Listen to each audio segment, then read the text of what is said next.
আন্দোলন কাকে বলে?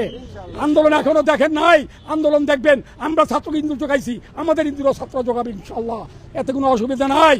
আমাদের ছেলে মেয়েরও সেনা হয়েছে, সব লিয়ে নেবো, বৌবেড়ি যা আছে সব লিয়ে যাবো সেই যমুনা ফিউচার দখল করার জন্য।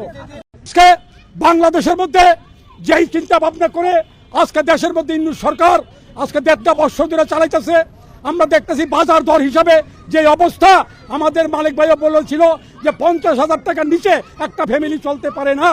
আজকে যে রুটি রোজগারের ব্যাপার, আমাদের বাজার দর হিসাবে বর্তমানে চাকরি করছি, বুয়েটে যেই পয়সা পাচ্ছি এই পয়সা দিয়ে আমরা চলতে পারছি না। ভাইয়ের আমার, সাথী ভাইয়ের আমার, আমি এই জিনিসটাই বলতে চাই যে অতি শীঘ্রে আমাদেরকে আশ্বাস দিয়েছেন এই নবম পে স্কেল দেওয়ার জন্য।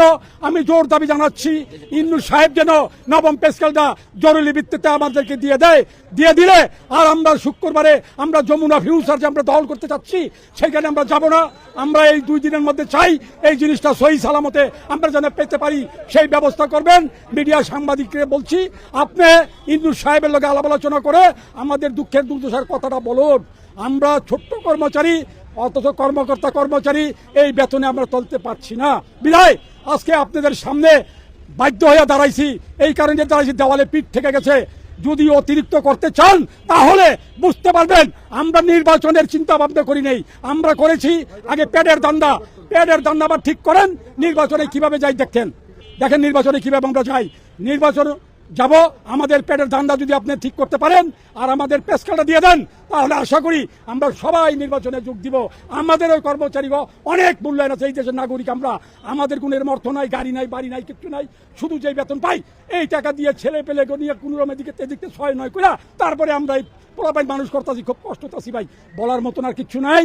সেই জায়গার মধ্যে মনে করেন এই কর্মচারী নিয়ে আমরা যেই কষ্ট করি তুলনা নাই। আমাদের মধ্যে এই মনে করেন এই প্রকৌশল বিশ্ববিদ্যালয়ের মধ্যে আমরা কোনো ঘুষ খাই না, চুরি নাই, দাড়ি নাই, কিচ্ছু নেই। আমাদের একমাত্র সহি বেতন, যেই বেতন পাই এই সহি বেতন দিয়া আমরা প্রকৌশল বিশ্ববিদ্যালয়ে এই পোলাপাই আমরা চালাই।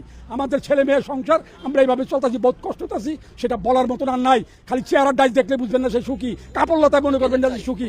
সমাজে চলতে একটু ভালো কাপড়লতা পরি এতটুকুই, কিন্তু আমরা বউবেড়ি যে কি অবস্থায় চলে সেটা আপনাদেরকে বলার মতন অবকাশ আমার নাই।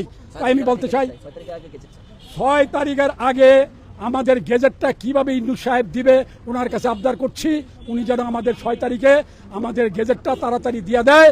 সবারই তো আছে 3.5 হাত মাটি, কিন্তু আমারও ইন্নু সাহেবেরও জবাব কিন্তু আল্লাহর কাছে দিতে হবে আমরা যে কষ্টতে আছি।